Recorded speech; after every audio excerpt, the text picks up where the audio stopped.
warahmatullahi wabarakatuh. Waalaikumsalam warahmatullahi wabarakatuh. Alhamdulillahi hamdan katsiran wa kafa lahu abadan mu'minuna khalisan daima.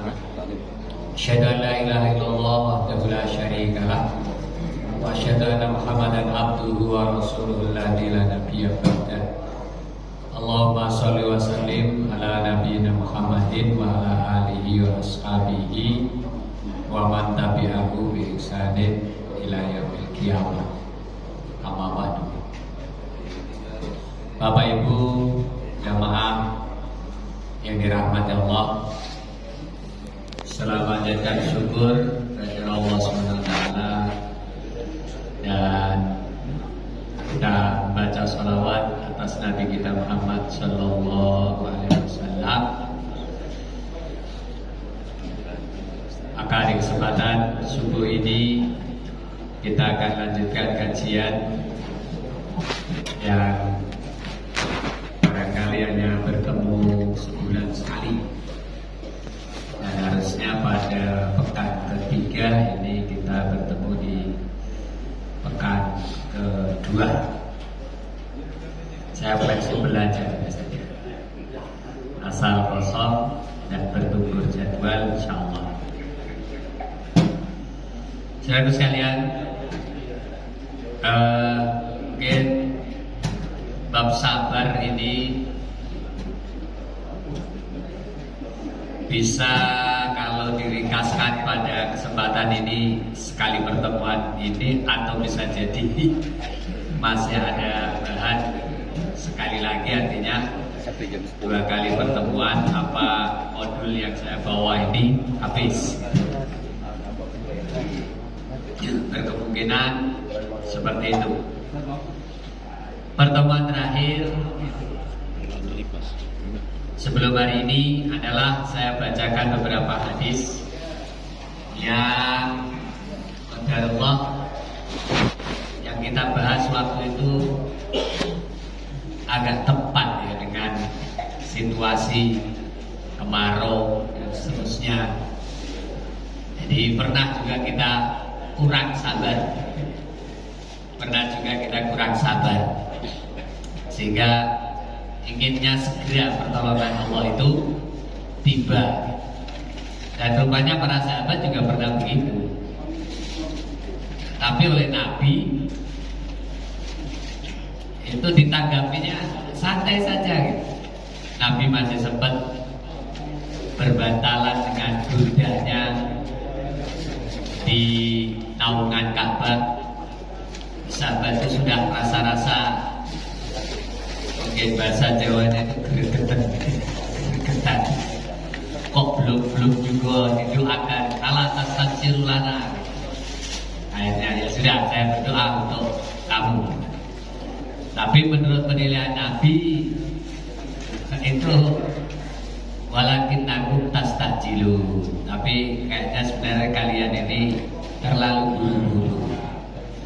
buru-buru, akhirnya kesimpulannya kurang sabar.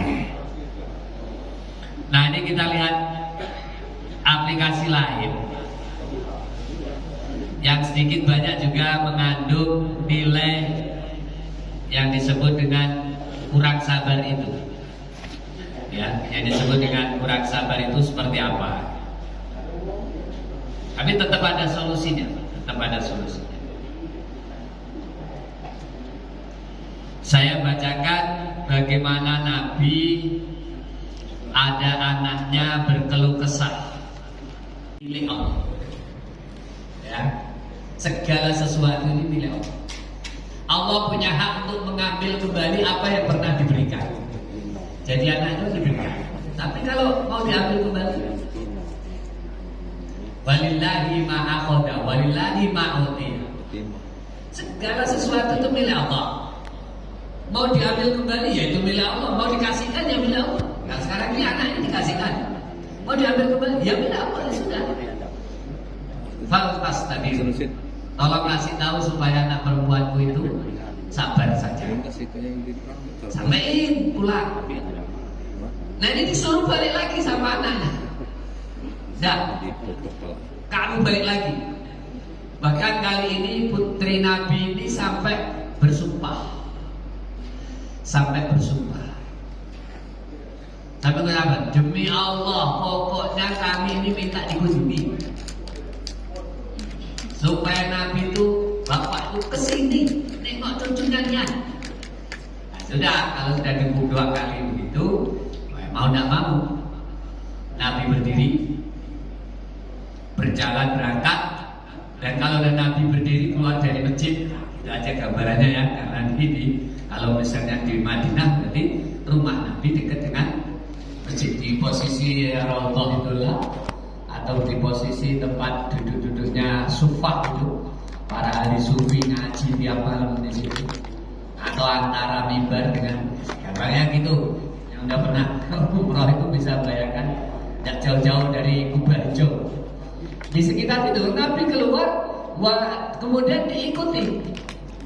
Wa ma'ahu, bersama dengan Nabi itu Sa'ad bin Auf. Itu tokoh-tokoh itu, Hudzaifah dan sebagainya. Tokoh-tokoh itu melok semua. Ada sahabat-sahabat senior melok. Sampai di rumah anak Nabi, maka si cucu yang sudah sakit parah itu dikasihkan ke Nabi. Fakat ada rufi hijri, kemudian didudukkan di pangkuannya. Begitu didudukkan di pangkuannya, belum sampai nazar anak ini meneteskan air mata. Jadi dari pelajaran ini kan di tengah-tengah itu segala sesuatu ya gitu, kadang-kadang ada gitu. Jangan sebuah spontanitas langsung gitu. Ada kalanya masih tarik ulur. Jadi Nabi kadang menguji kesabaran baik keluarganya sendiri atau, karena bisa jadi kabar pertama nyampe kalau Nabi langsungan, ya kalau sudah selesai pembahasan dengan sahabat. Kalau belum selesai kan tidak enak. Nah, disuruh balik dulu. Nah, balik dulu ini kan ada jeda waktu. Nah, sahabat yang melihat peristiwa ini kan masih kemudian sambil berbicara, sambil mikir mereka ini, wah ini Nabi ini, kita ini agak sedikit terganggu. Tahu dirilah, jangan bahas hal yang panjang-panjang misalnya begitu. Jadi ini sangat manusiawi saja, mengalir saja. Saya ngaji enak begini, tahu-tahu disusul. Oh ya sebentar, ngajinya selesai itu setengah jam lagi. Mungkin biasanya harusnya saya berjalan buat 1 jam, kita ganti setengah jam. Yang seperti itu suatu saat istilahnya mesti terjadi dan harus disikapi dengan baik. Jadi gak spontan langsung Nabi pulang gitu, enggak. Masih bisa menahan diri dan kirim salam supaya ada pelajaran di situ. Pautas tabir lillahi ma'akhoda lillahi ma'utiya itu juga masuk ke dalam pikiran, suruh belajar sabar betul. Tapi pada akhirnya begitu Nabi di pangkuannya cucunya ini sudah akan meninggal, Nabi meneteskan air mata.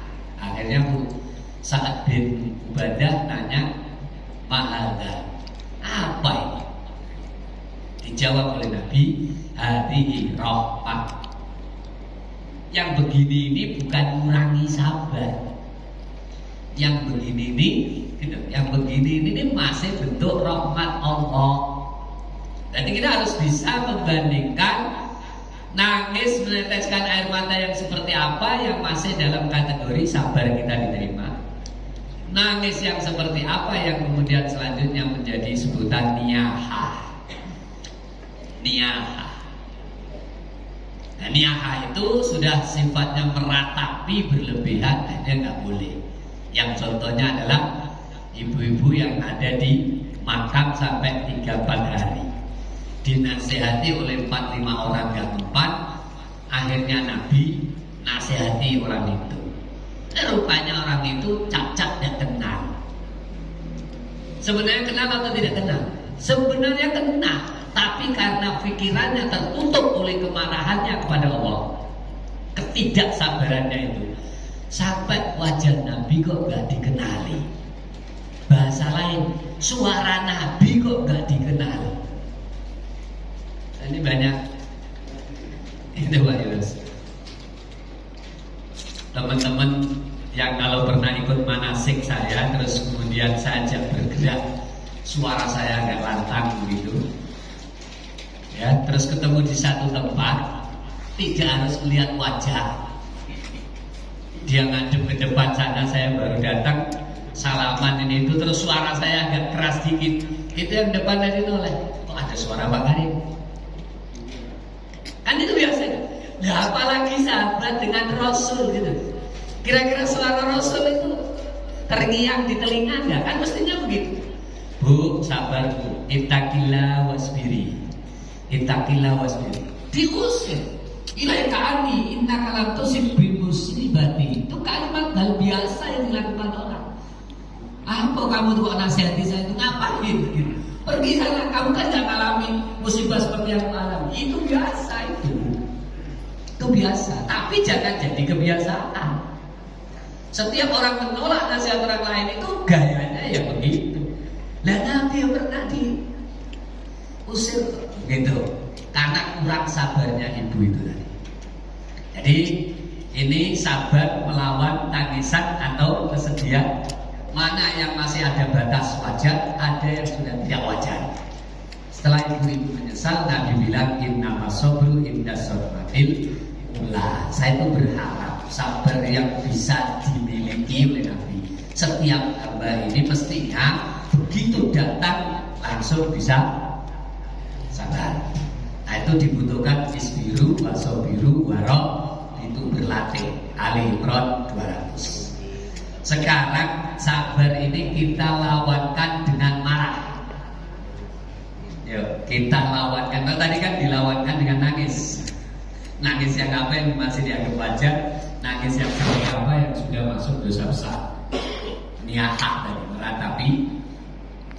Nah, sekarang kita sabar lawankan dengan marah. Pertama, hadis yang cukup singkat.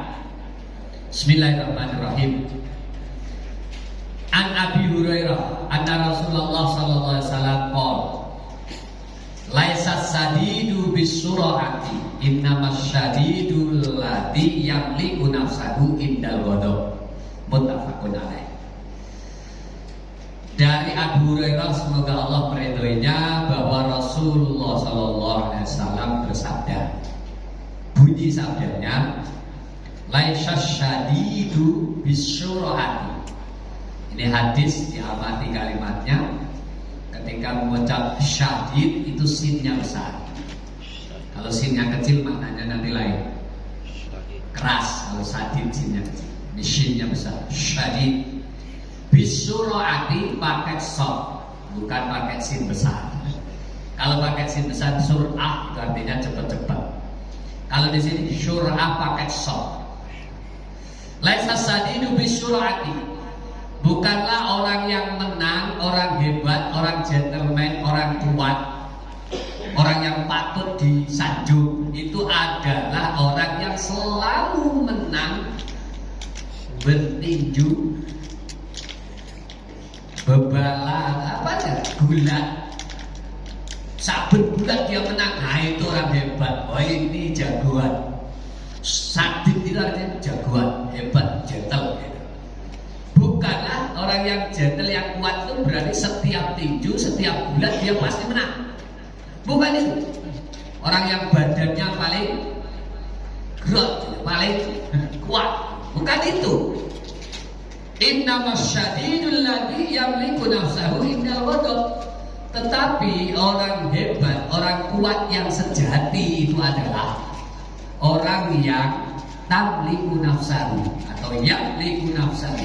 Dia bisa mengendalikan nafsunya. Indal ghadab, ketika dia marah. Perhatikan baik-baik kalimat. Orang yang bisa mengendalikan nafsunya ketika dia sedang marah. Berarti orang marah ada. Orang marah tidak mengendalikan nafsunya ada. Orang marah bisa mengendalikan nafsunya ada. Orang tidak pernah marah juga ada. Saya bagi 3 kelompok. Mana yang terbaik dari 3 kelompok? Gitu. Kalau bisa kita tidak pernah marah. Kalau bisa kita tidak pernah marah. Tapi kalau seandainya marah, ya indal ghadab ketika dia marah, berarti marah itu ada. Tapi yang liku nafsahu tetap bisa kendalikan nafsunya. Padahal marah itu sendiri muncul dari nafsu, terpancing oleh sesuatu. Nah, ada yang kurang baik adalah dia sudah marah, tidak terkendali nafsu. Nah, itu yang baik.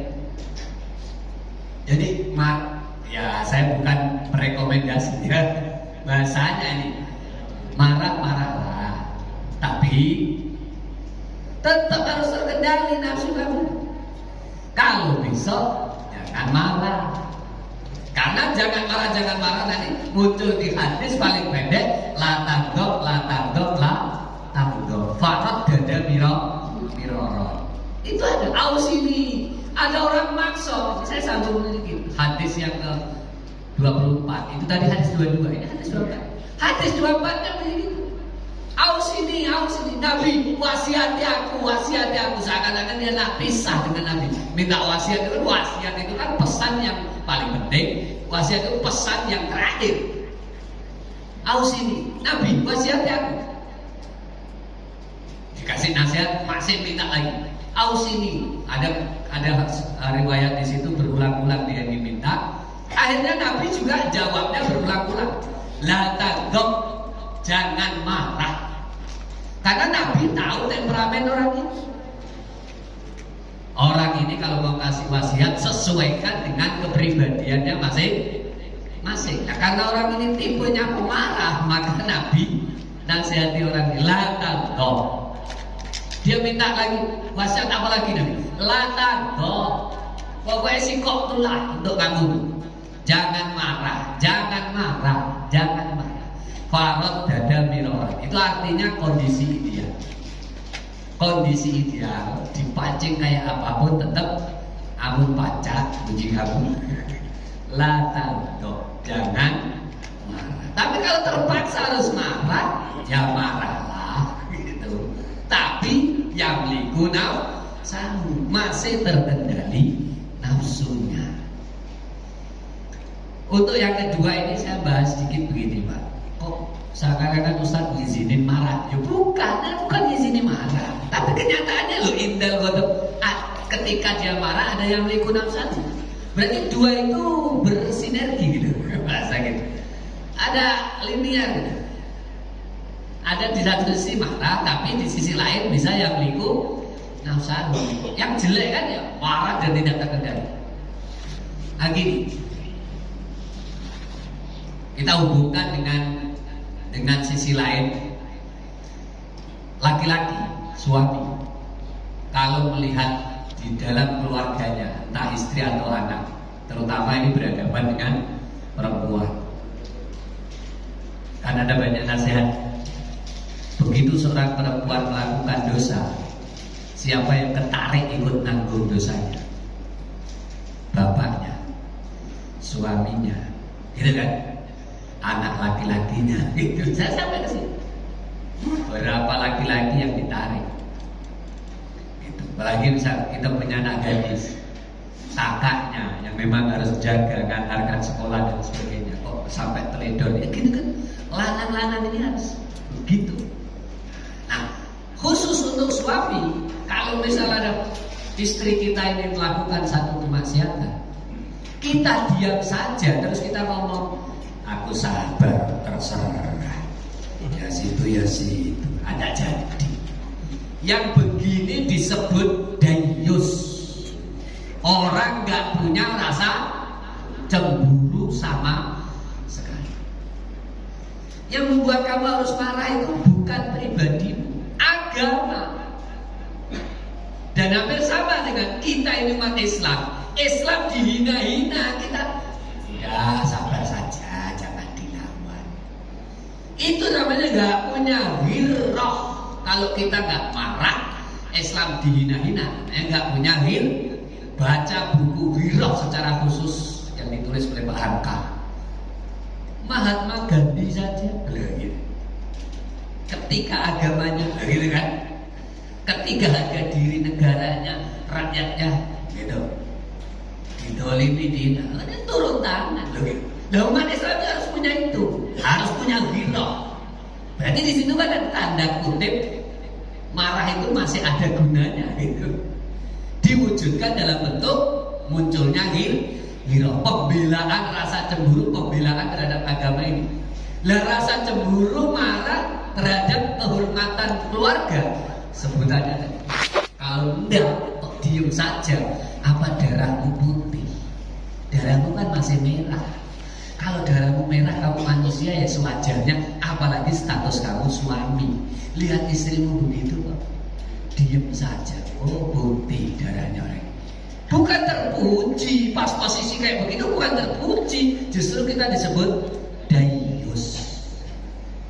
Dayus, laki-laki yang tidak punya rasa cemburu, dan itu jelek.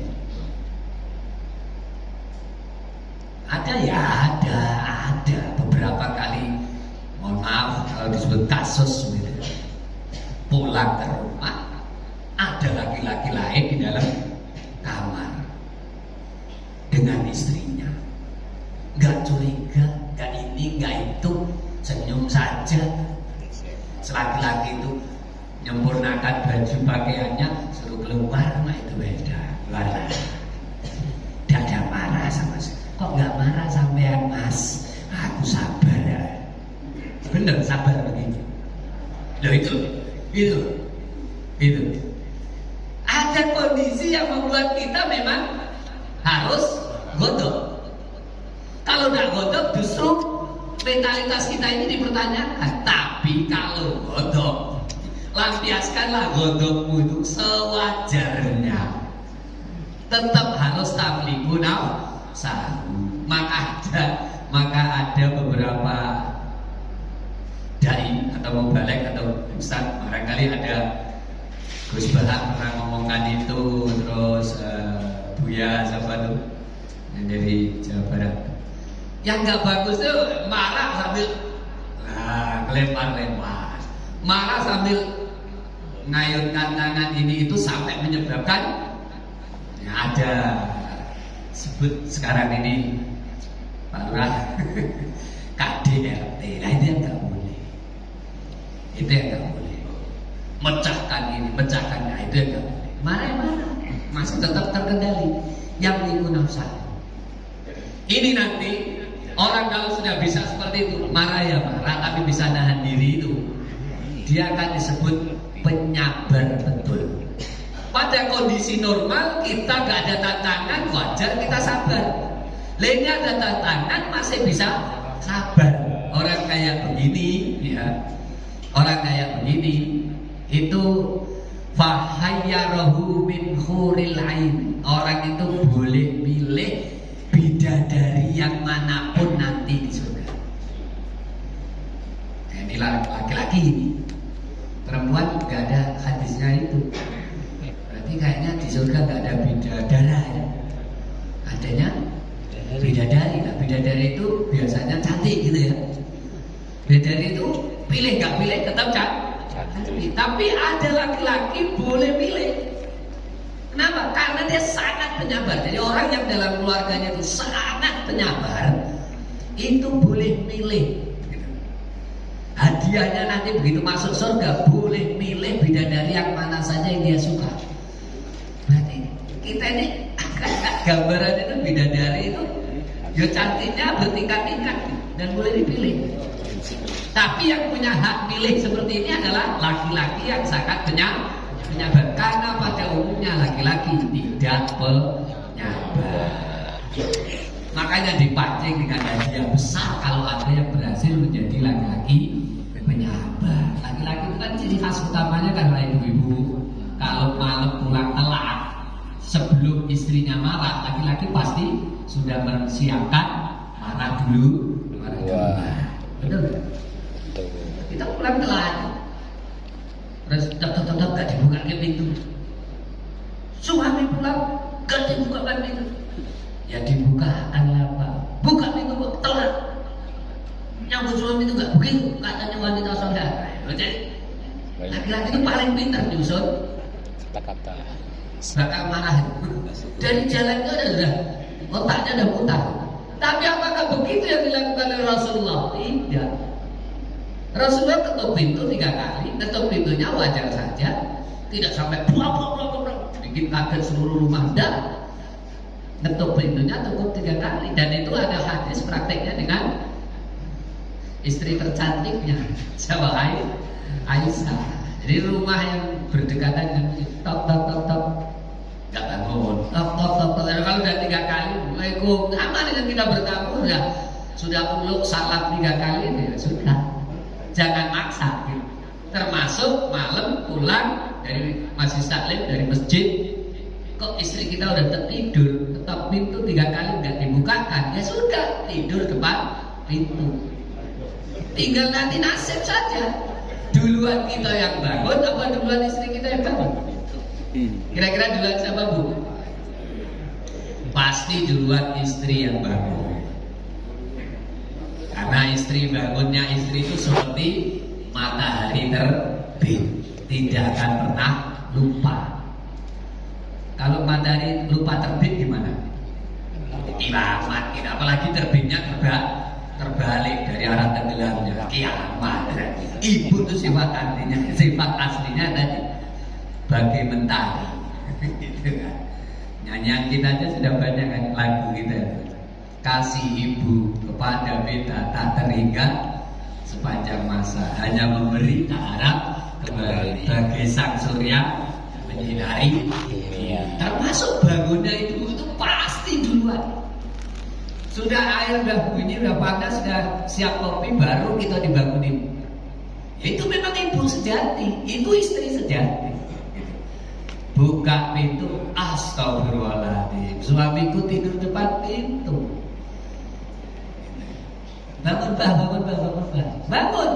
Bangun itu Nabi biasa saja. Kalimat pertama yang terucap dari lisan Rasulullah adalah maafkan saya istriku. Bukan? Ayo coba ada nggak kita ini? Ada nggak kita ini bisa kayak gitu? Kamu ini jam 8 aku ketuk pintu, bisa-bisanya udah tidur. 3 kali suaranya itu tambah sampai denger. Nah ini saya aja bisa menyusun kalimat begitu. Artinya walaupun guru juga masih manusia, ustadz juga masih manusia. Ungkapan marah kita itu paling pintar kita buat redaksi. Tapi Nabi yang minta maaf. Jangan Nabi kamu nggak salah, aku yang salah. Nabi. Jadi suami istri duluan minta, aku yang salah karena aku tidur terlalu lama dan lebih awal tidurnya. Ya mungkin kamu siang tadi capek, gitu. Kalau itu digabungkan dengan peristiwa Umar dimarahi istrinya, lebih seru lagi dia. Ada kisah-kisah itu. Umar dimarahi istrinya. Ada laki-laki ingin ngadu ke Umar. Aku ini bentak-bentak dimarahi istri, begitu masuk mencoba mendekati rumah Umar, tambah dekat, ini ada apa ini di dalam rumah ini? Di kuping, Umar dimarahi istrinya bisa-bisa. Urunglah dia ngadu. Besoknya baru tanya, Khalifah Umar, aku kemarin tuh sebenarnya mau ngadu sama kamu. Nah apa? Urung dengar kamu di dalam tuh ribut-ribut itu. Lah kamu tuh dimarahi istri kok diem saja. Lah gimana aku berani bantah? Gimana aku berani jawab? Kalau aku jawab tambah jadi. Bukan. Gimana aku mau jawab? Gimana aku berani bantah? Lah dia seharian udah capek, ya, masakan kami, ngasuh anak kami. Nah ini diurai semua jasa istri. Masa istri marah ke kita tak balik marahin dia nanti akan capek 2 kali. Sudah lelah badan, lelah rohani. Nah ini yang tidak membuat istri bahagia. Biarkanlah lelah badan, tapi dapat pujian jadi dari suaminya, dia akan tetap bahagia. Nah, malam itu tinggal kemudian menyandarkan kepala di pundak suaminya. Oh itu rasanya sudah keluh kesahnya diceritakan sambil. Masih seperti itu Pak? Masih seperti itu? Masih? Bu, katanya masih. Nah memang kemesraan itu tidak boleh berhenti. Rasulullah ngajari kita dalam rumah tangga itu harus selalu mesra. Kita ini manusia yang kasih sayang. Oke. Sekarang perhatikan. Kita ulang sekali lagi bahwa itu hadis, dua hadis pendek. Jangan marah, jangan marah, jangan marah. Itu berlawanan dengan sabar. Marah yang berlebihan maka disebut tidak menyabar. Nah marah yang seperti apa yang masih di dalam kategori sabar tadi? Yang marah tapi yang liku nafsahu. Sekarang kita perhatikan, lihat satu hadis lagi. Wa an Sulaiman ibni Surat qala kuntu jalisan ma'an Nabi sallallahu alaihi wasallam wa rajulani yastabbani wa ahaduhuma qad ikhmarra wajhuhu wa tafahat audajuhu faqala Rasulullah sallallahu alaihi wasallam inni la a'lamu kalimatan law qalaha la dhahaban ma yajidu law qala a'udzu billahi minas syaitonir rajim dhahaba anhu ma yajidu faqalu lahu innan nabiyya sallallahu alaihi wasallam qala ta'awwadz billah minas syaitonir rajim. Hadis ini nanti nyambung ke surah Al-A'raf ayat 200. Jadi bab sabar ini kalau mau disudahi sampai sini dibuka dengan Ali Imran ayat 200, ditutup dengan Al-A'raf 200. Ini sekarang masih jam 5 lewat 23. Kita kan nggak sampai lewat jam 6, sampai jam 6. Suruhnya jam berapa sampai lebih nanti. Karena yang punya jadwal di sini sampai ada. Baik, Bapak-bapak dan saudaraku sekalian dirahmati Allah, kita terjemahkan hadis ini. Dari Sulaiman bin Suradin. Jadi nama Suradin itu bahasa Arab. Kalau dikit-dikit orang Jawa punya nama agak mirip model gini, berarti Jawa itu memang ya Arab tinggi. Ada nggak orang Jawa jenenge Pak Suradin, Pak Kasirun, Pak Yahmud? Ada? Ada. Berarti nama pendek-pendek terdiri dari 3 huruf itu biasa. Kalau Indonesia bukan 3 huruf, 6 atau 7 huruf, karena salah satu huruf di tengahnya ada yang mati. Yahmud, YAHMUN, berapa huruf? 6 huruf. Nama paling pendek Hindun, ya 6 huruf, HINDUN. Tapi kalau diarabkan Hindun itu H-Nun Dan, karena dia punya tanda baca Hindun, tengahnya mati, itu nama paling pendek. Nama paling pendek kayak Hindun ini akhirnya menjadi nama yang disebut dengan semacam makrifah atau nama yang boleh ditanwin. Munawwan, bukan ghairu munawwan, tapi nama yang munawwan. Hindun, kalau dikasih an hindin, bisa gitu. Dikasih inna hindan, sebenarnya begitu. Tapi ya jarang orang kemudian masuk nama bisa berubah Hindun, hindan, hindin. Nah sebenarnya bisa secara Arabiah. Rupanya di Blitar BK3 ada orang ngasih nama anak laki-laki, semua sama 3 ini, tapi bedanya itu an, on, in. Siapa bisa nebak? Dan itu dari Al-Quran. Awalnya bapak itu datang ke kiai terus dituntut tangannya megang Quran. Ada kiai ngasih nama, ngasih nama ke orang tua datang. Pak Julius datang, Pak cucuku tolong kasih nama. Sini tangan kamu. Kan? Bawa ke Al-Quran, lembar Al-Quran. Lembar ini ya. Nanti mana tangan kamu itu yang nempel di situ nutup kata itu jadi nama cucu. Setuju? Anak laki-laki pertama begitu ditempelkan, plek. Apa? Sayun. Apa? Ada di Al-Quran sayun. Apa artinya sayun? Sesuatu. sayun apa-apa sesuatu. Sayun, ada yang sayun. Udah nama anak kamu sayun, yang ketempel oleh jari kamu itu kata sayun. Begitu ada anak laki-laki lagi, kayak anakku lanang teh. Ya wes sayan, habis sayun, sayan. Anak ketiga laki-laki lagi, akhirnya kasih nama Sayin. Tiga Sayun, Sayan, Sayin. Begitu SMP anak ini protes semua. Apa kayak nggak ada karangan lain, cuma nggak Sayun, Sayan, Sayin. Nah, yang Sayan ngadep saya. Yang Sayan ngadep saya tamat SMA Muhammadiyah kalau begini. Ini bukan cerita ini. Loh, kamu ada siapa? Anak Pak ini? Ada, Pak Saringan. Aku akrab dengan bapak kamu. Apa sih? Aku minta beasiswa Pak. Tolong kasih rekomendasi biar bisa belajar di Bagil. Oh iya, gampang. Mana ijazahmu? Andrianto Pak. Loh, kok nama kamu Andrianto? Saya ingat aku itu anak Pak Saringan. Itu saya enak. Aku ini sendiri. Aku saya Pak. Nggak enak nama saya Pak. Ijazah SMA-nya udah jadi Andrianto. Allah, astagfirullahaladzim. Ya kalau mau ada itu sejarah. Ya temen banget itu. Nah Andrianto itu akhirnya saya kasih surat. Alhamdulillah bisa belajar di Bagil 2 tahun untuk pelajari kitab kuning. Lari ke Jakarta masuk Libya 1 tahun dan Tungowi. Ternyata sekarang sudah kerja di Saudi dan belajar secara mulazamah. Winter kalau balik ya udah syekh gitu.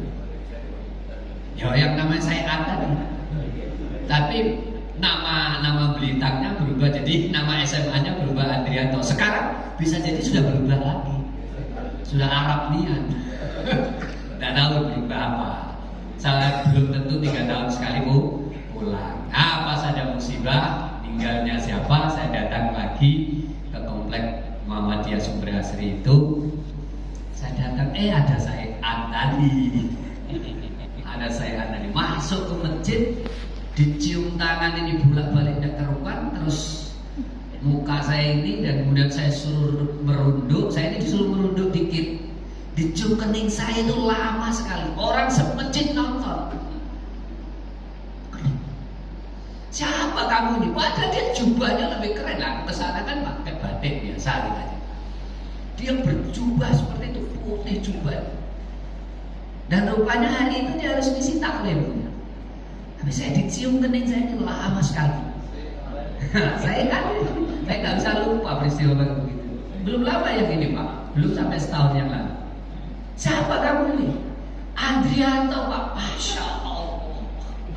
Sudah kayak gini ya Pak, anak saya udah 4. Nah orang yang semasjid itu heran. Akhirnya nanya ke Pak Andrianto tadi, Ustaz, siapa yang kamu cium keningnya lama sekali itu Ustaz? Ya ini guru kita. Nah, itu bagusnya akhlak ya. Murid itu tetap murid. Udah ketemu guru ya tetap taklimnya itu.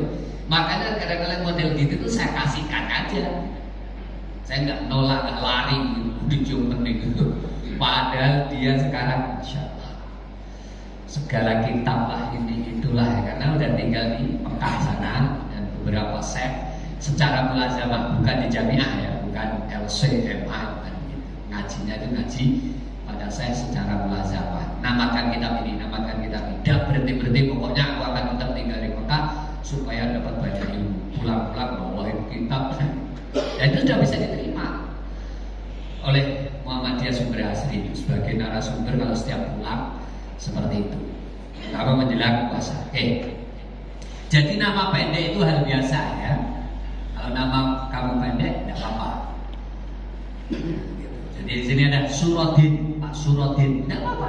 Sulaiman bin Surodin. Sulaiman bin Surodin ini dekat dengan Nabi, suka duduk-duduk bareng dengan Nabi.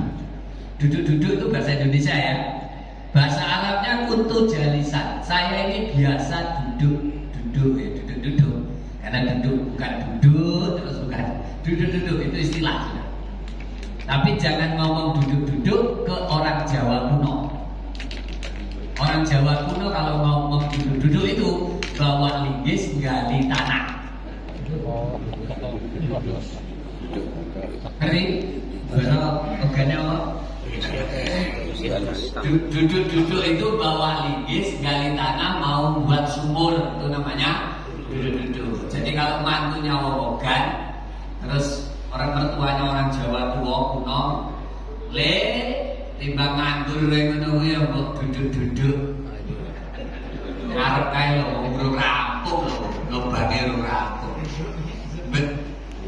Nganggur kok duduk-duduk. Nah begitu. Begitu mantunya dipanggil kok duduk-duduk, datang depan mertuanya duduk. Lho kok mandek neng kene. Kae lho linggis mbok duduk-duduk oleh semeter ya lumayan. Apa toh duduk-duduk. Hati-hati, jadi hati-hati ya kalau kamu ngomongkan punya mertua Jawa kuno. Gitu. Saya belum pernah kejebak ya. Wong Jawa jadi menantunya ngomongkan, belum pernah kejebak.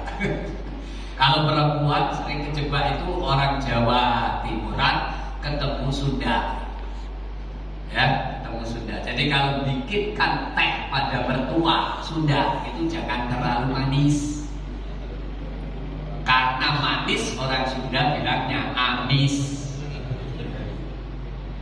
Begitu kamu suguhkan teh dengan lepetnya itu, dengan nampannya itu, disicipi diminum, kok amis? Perasaan wis tak cuci, kok dibilang amis? Amisnya Jawa Timur itu anyir bau. Wah, diambil, dituangkan ke gelas lain, dicuci ulang, buatkan teh baru, biar gak dibilang amis, tambahin gula lagi.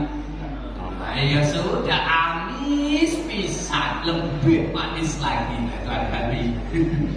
Hati-hati kalau anak menantu Jawa Timur ketemu mertua Sunda.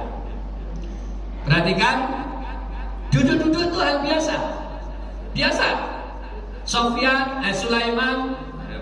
Sulaiman bin Surad duduk-duduk bersama Nabi, dan Sulaiman bin Surad gak akan sendiri, pasti banyak yang lain. Wa rajulani yastabani. Wa di sini nih Pak punya arti ma'iyah. Ma'iyah itu bersamaan. Jadi kita bisa buat bahasa Arab itu ringkas enak. Kita sedang ngaji begini, tiba-tiba saja motor lewat dengan suara keras, itu wah. Bersamaan dengan kita ngaji hendeng kayak gini, ada motor lewat, wah, anak sopor. Wah, itu namanya wah. Bersamaan dengan itu ada peristiwa yang berlawanan, tapi bareng dengan kami sedang duduk-duduk santai, tenang, bening. Tiba-tiba gitu bersamaan dengan itu rajulani yastabani. Ada dua orang laki-laki sedang caci maki. Bahasa Arab yastabani, sabun. Hati-hati, sabun itu untuk mandi. Tapi kalau sabunnya orang Arab, sabaya subuh, itu jelek sekali. Saya kasih cerita lain. Kan enak kan? Ngaji kayak gini kan enak kan? Lengkap gitu. Saya kasih cerita lain. Tahukah kamu ada orang mencaci maki bapaknya sendiri? Sahabat gak percaya, gak mungkin Nabi. Ada. Anak mencaci maki bapaknya sendiri itu ada, dan itu dosa besar. Gak ada Nabi, ada. Mau tahu? Yaitu orang mencaci maki bapak orang. Orang yang bapaknya dicaci maki gak terima, balik mencaci maki bapaknya dia. Nah itu sama saja dengan dia mencaci maki bapaknya sendiri. Halo? Nyambung? Oke ya? Jadi jangan pernah kita mencaci maki bapak orang. Lah, karena orang yang kita caci maki bapaknya tadi pasti membalas dan bahannya sama. Bapakmu juga. Dan marah yang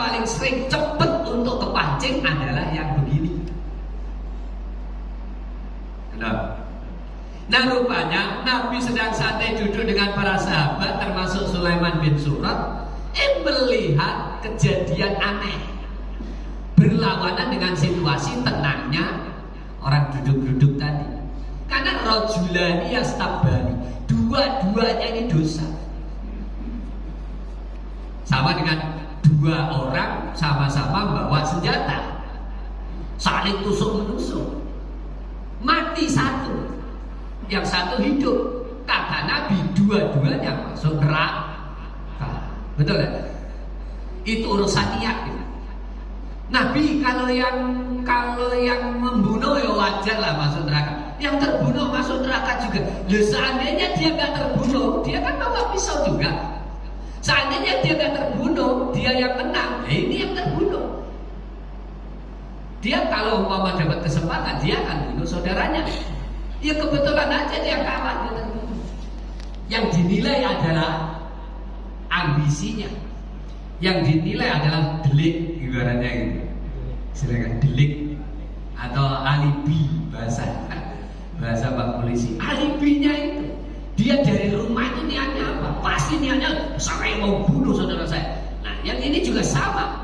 Saya akan bunuh saudara saya. Kebetulan pas di pertarungan itu dia kalah. Fal qatil wal maqtul finnar. Nah, syabin ini sabaya subuh pakai sin kecil. Orang yang membiasakan sabaya subuh, mencaci maki, menghina-hina orang lain dengan bahan nama jelek bapaknya. Sebenarnya nama bapaknya baik, tapi pernah melakukan kejelekan. Nah, kejelekan itu diungkit oleh seseorang, maka orang yang bapaknya diungkit kejelekannya tadi pasti juga mungkin. Apalagi kalau bapak kita sudah meninggal dunia, sudah di alam barzakh sana. Kok sering kita melakukan seperti itu? Bahaya besar. Itu istilahnya gak iso mendem jero, junjung dhuwur. Tugas kita anak ini cuma dua. Junjung dhuwur itu ngangkat tinggi-tinggi nama baik orang tua. Mendem jero itu nanam dalam aibnya orang tua. Saya udah cerita kayak gini nih, ada kayak mau nangis gitu. Karena banyak kealpaan kita, keteledoran kita itu di situ. Sudah dulu orang tua hidup kita nggak bisa berbakti, ini sudah meninggal malah masih diungkit. Ya Allah, jangan. Tegakah seorang anak menghina-hina bapaknya sendiri? Kata sahabat, gak mungkin Nabi, tapi ada, yaitu orang yang suka menjelek-jelekkan orang tuanya orang lain. Nah, orang yang dijelek-jelekkan orang tuanya membalas jelek-jelekan orang tua dia. Itu sama nilainya. Alhamdulillah. Nah, ini kejadian di depan Nabi dan para sahabat yang lagi duduk-duduk. Rajulani yastabani. Ahaduhuma qad ihmarra wajhuhu. Salah satu di antara dua itu tidak terkendali sabarnya, marahnya itu. Wajahnya sudah memerah, wantafakhat audajuhu, dan urat lehernya sudah kencang. Apa istilahnya? Sudah kencang. Urat nadinya, urat lehernya itu kencang. Nah, itu sudah puncak. Nah, melihat kayak gini nih, qala Rasulullah bersabda. Saya potong di tengah sedikit supaya nanti ngaji kita ini lebih nyaman. Kalau di sini sekarang kejadian begitu, orang saling tunjuk, ini dua orang, terus satunya sudah kelewat batas, kebetulan nggak bawa senjata, terus masjid bawa senjata, sudah hampir tinju-tinjuan gini-gini. Apakah kita salah satu tokoh ini, misalnya saya yang disebut tokoh di sini, ya ini kan kejadiannya di depan Nabi. Apakah saya kemudian, saya nggak pegang mic, yang lagi ngobrol biasa gitu ya, tidak ngaji. Apakah saya kemudian perlu berdiri dan meleraikan mereka berdua? Itu yang jadi masalah. Yang dilakukan oleh Nabi, bukannya Nabi berdiri meleraikan mereka berdua, atau nyuruh siapa, wih pisah saudaramu itu, enggak. Nabi cukup bersabda. Nah ini gaya kepemimpinan. Ngadepi hal jelek-jelek kayak gini ini gak perlu turun sendiri. Pak Yai, Pak Ulama, Pak Kadin, Pak Bupati, gak perlu. Itu masalah remeh-temeh. Mungkin bahasa sekarang. Paham Pak? Terlalu tinggi kehormatan Nabi kalau hanya ngurusin orang bertengkar macam-macam. Lah sebenarnya Nabi mau mampir di kuburan ingatkan ibu itu kan, itu udah terlalu ini tuh. Dan kenyataan begitu ibu itu dinasihati masih juga hidup. Nah bisa jadi karena pengalaman sekali inilah jadi hadis akhirnya diceritakan oleh sahabat. Waduh malu. Nabi dan nasihati perempuan, perempuan itu sebenarnya ngusirnya udah gak kenal, lewat banget. Nah ini jadi hadis. Sabar yang ketinggalan sepur. Sabar yang ketinggalan sepur. Udah gak punya nilainya lagi dia ngomong. Ya Nabi aku sabar. Belakang enggak ada gunanya. Nah ini termasuk Nabi tidak mau berbuat sesuatu yang terlalu merendahkan marwahnya, martabatnya, kebesaran lah. Kita nak nembak burung emprit kok pakai peluru begitu. Itu kadang-kadang sesekali dalam situasi tertentu perlu diperhitungkan. Jangan sedikit-sedikit turun tangan, jangan sedikit-sedikit langsung ditangani sendiri. Ada kalanya cukup. Nah ini trik, dan secara psikologis memang hadis seperti ini perlu diamati seperti itu.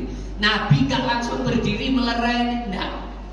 Tetap tenang saja Nabi melihat itu sahabat yang gelisah, yang besar gitu. Nabi cukup qala Rasulullah sallallahu alaihi wasallam inilah a'lamu kalimatan law qalaha la dhahaba anhu ma yajidu.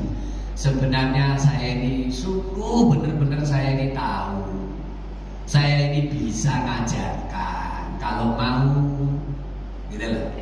Ada satu kalimat saja kalau dia mau mengucapkan kalimat itu gak akan sampai merah muka, urat nadinya kencang kayak gitu tuh udah. Itu kan saya terjemahkan bebas nih. Nabi bilang begitu kepada sahabat di sini, bukan ke orang yang lagi tekar, udah. Orang yang lagi tekar dalam posisi seperti itu dipisah oleh siapapun akan sama, karena mereka udah sama-sama kesetanan. Kasar saya ngomongnya. Itu namanya udah kesetanan. Mungkin yang satu setannya baru satu yang masuk. Nah yang merah muka sampai urat ini udah berapa setan yang menumpangi dia. Ingat setan itu masuk lewat aliran darah. Nah kelihatan dong. Wah itu kadang-kadang kalau itu darah tinggi Pak dokter kita itu bisa langsung dia dewa yang akan ambruk, tidak? Serangan mendadak. Bisa saja. Sebenarnya melawan mancing orang itu kadang-kadang dari mental itu.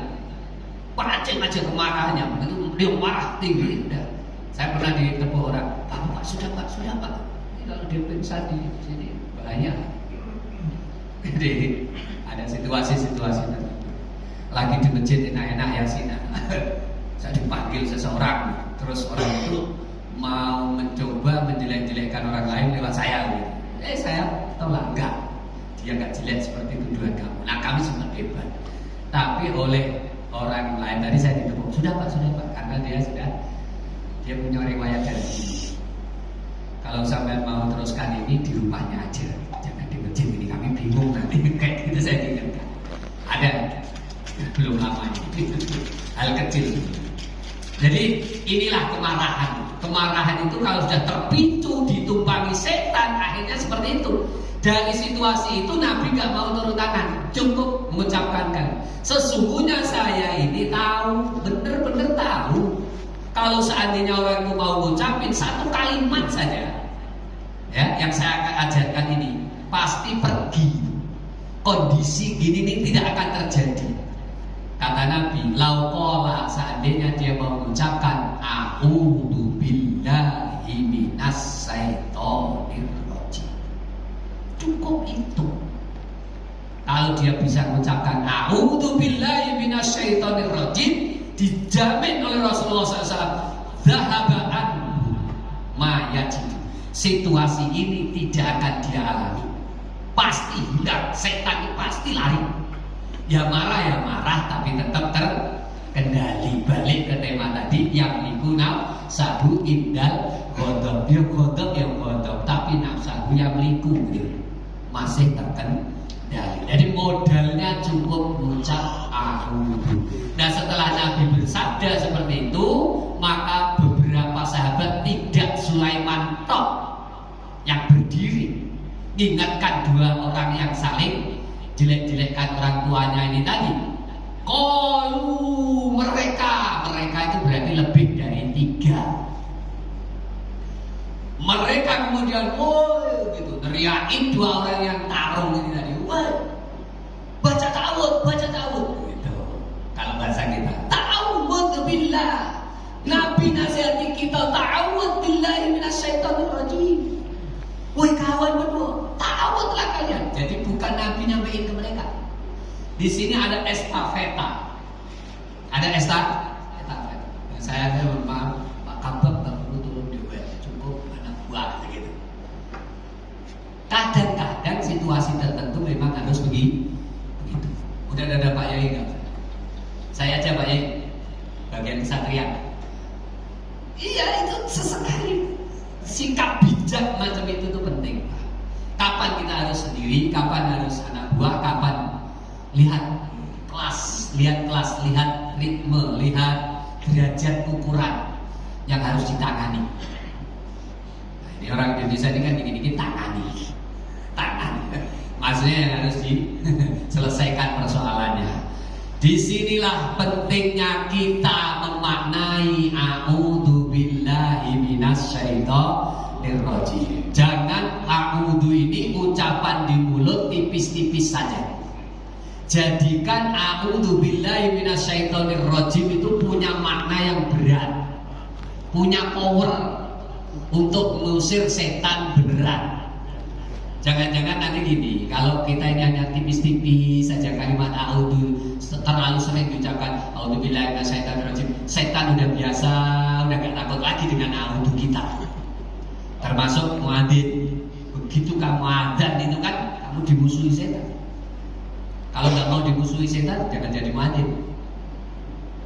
Tapi muadzin itu bangga kalau dimusuhi setan. Ya, aku tak usir setan. Begitu begitu Allahu Akbar, itu setan pada lari dari masjid.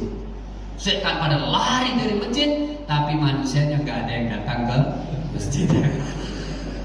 Akhirnya masjidnya diisi malaikat. Nah, itu kan maksudnya begitu. Iya, muadzin itu musuhnya setan. Nah, termasuk a'udzu.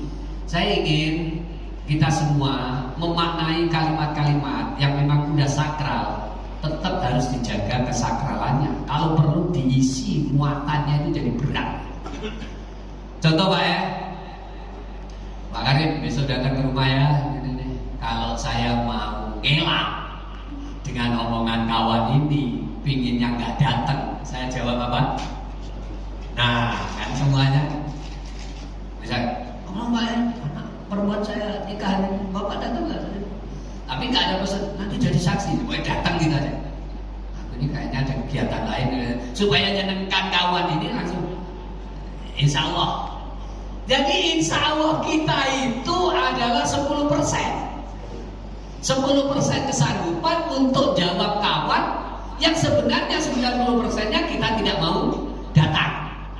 Orang Arab gak begitu. Makna insya Allah itu sudah tinggal gantungan terakhir. Kalau kamu udah benar-benar ingin mendatangi undangan kawan itu, tinggal tergantung Allah mengizinkan atau tidak, baru ucapin insya Allah. Jangan insya Allah dibalik-balikkan. Sebenarnya aslinya kamu tidak begitu ketemu. Nah, kamu kemarin gak datang. Aku kan udah bilang insya Allah.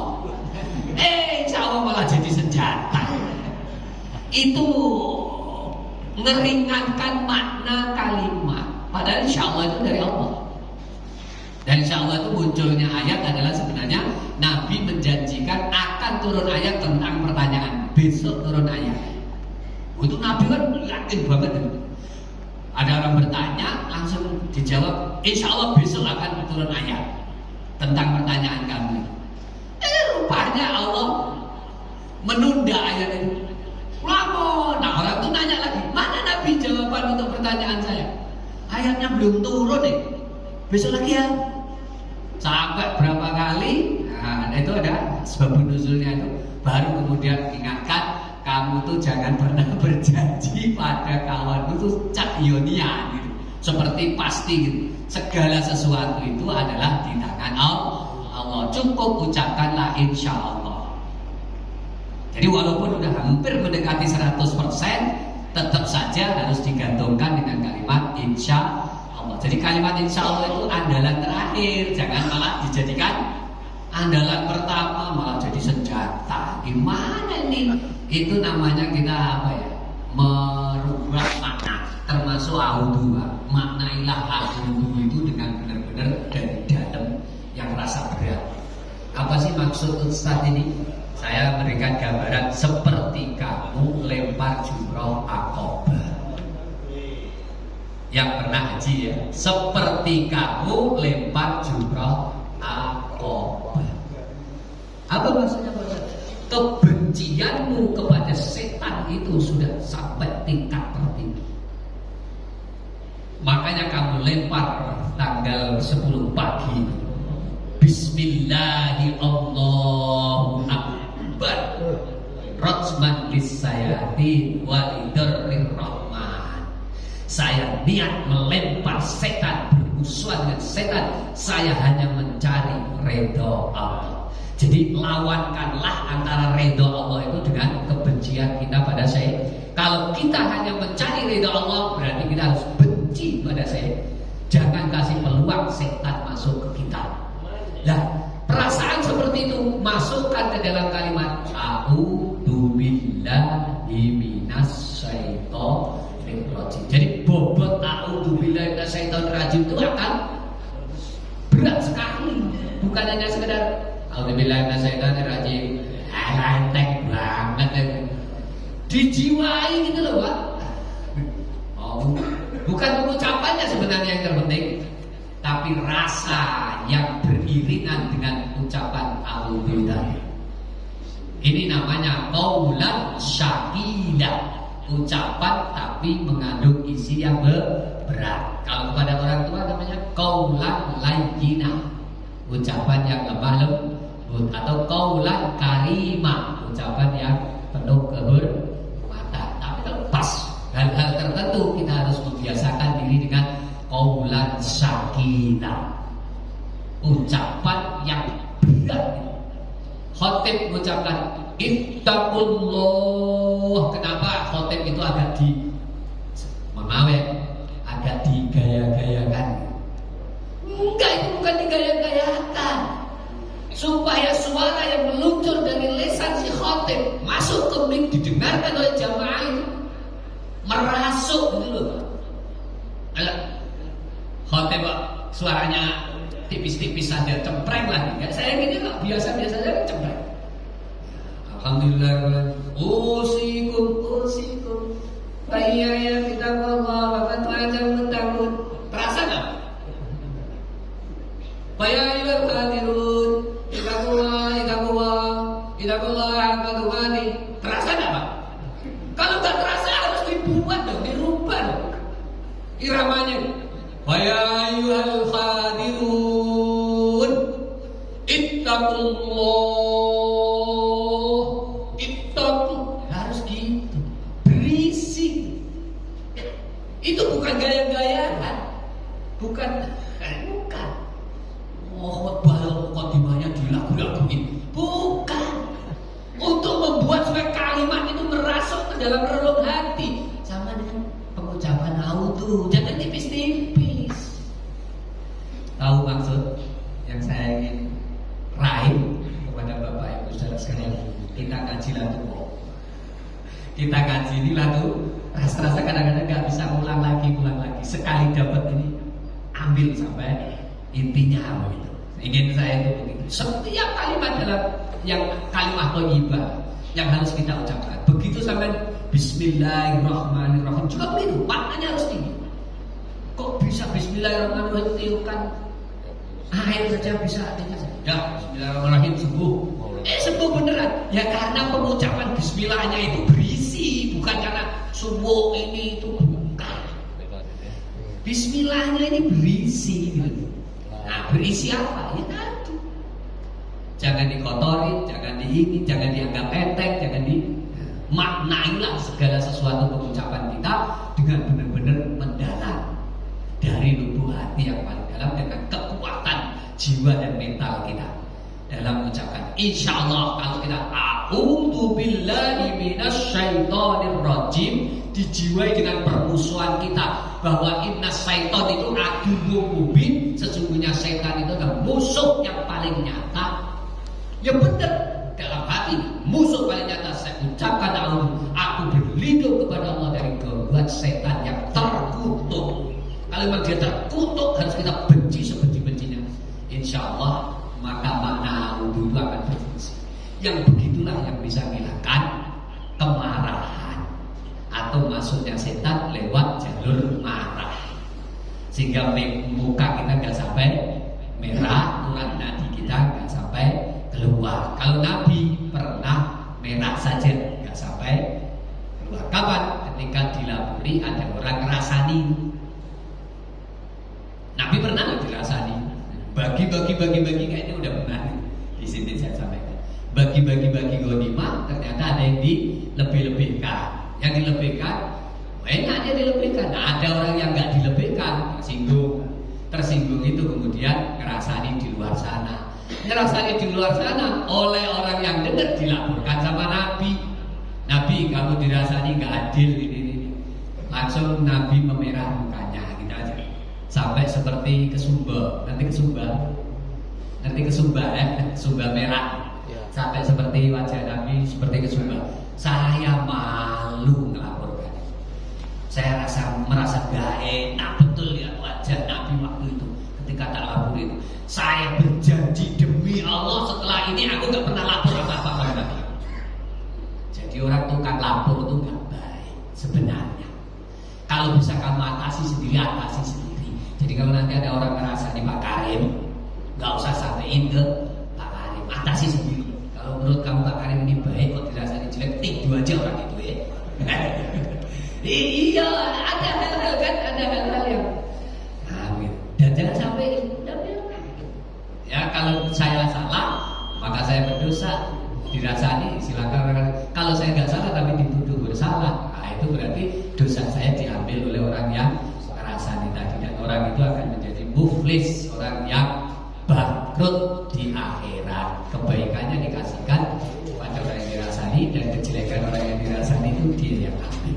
Saya kira demikian untuk kajian sabar kita pada hari ini, dan mari nanti kita baca di Al-A'raf ayat 200. Wa imma yanzaghannaka minasyaiton nazghun fasta'idz billahi innahu samiul alim. Karena di sini ada kalimat samiul alim, kadang-kadang ada orang yang baca a'udzu billahis samiil alim minas syaitonir rajim. Itu ya silakan saja, karena dia gabungkan antara redaksi hadis ditambahi diseluruhi dengan Quran yang ada di Al-A'raf ayat 200. Perintah berta'awud itu memang ada. Kalau sampai setan ganggu kamu, segeralah berta'awud kepada Allah. Allah yang Maha Sami, Allah yang Maha Alim, insya Allah secara langsung akan turun tangan bantu kamu mengusir setan itu. Amin ya rabbal alamin. Kita akhiri dengan tasbih ibarat. Subhanakallahumma wa bihamdika asyhadu an la